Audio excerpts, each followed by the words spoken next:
कहिए से सुन ले बानी तोहार गाना, कहिए से भइल बानी तोहरो दीवाना, कहिए से भइल बानी तोहरो दीवाना, कहिए से सुन ले बानी तोहार गाना, कहिए से भइल बानी तोहरो दीवाना। कैसे कही कहाँ से ई जो हार भइल बा,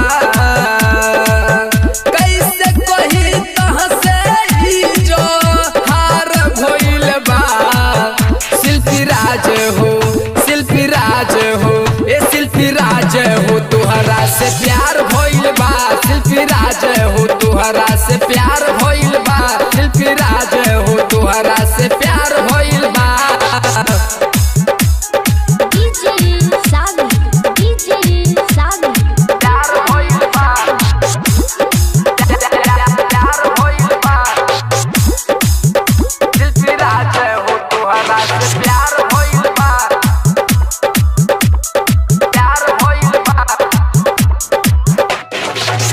गजब के आवाज बा, कहाँ पे सबके नाज बा। तोहर मीठी बोलिया से बिगड़ल मिजाज बा, बिगड़ल मिजाज बा।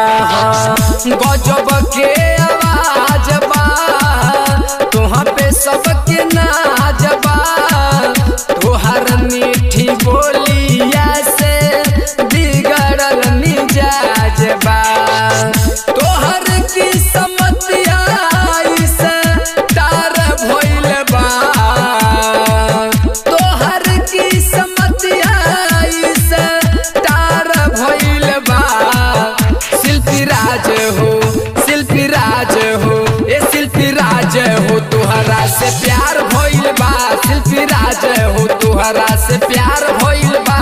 शिल्पी राज हो, तोहरा से प्यार भइल बा।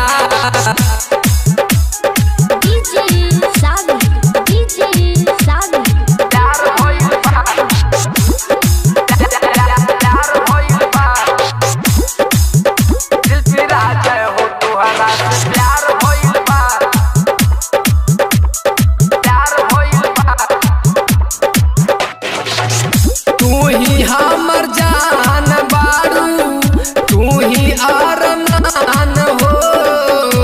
प्रदीप पटरिया के बारू तू परान हो, बारू तू परान हो। तू ही हमर जान बारू, तू ही अरमान हो। प्रदीप पटरिया के तू परान हो। तोहरा बिना जिंदगी बेकार भइल बा, तोहरा बिना जिंदगी बेकार भइल बा। शिल्पी राज हो, शिल्पी राज हो, ए शिल्पी राज हो, तोहरा से प्यार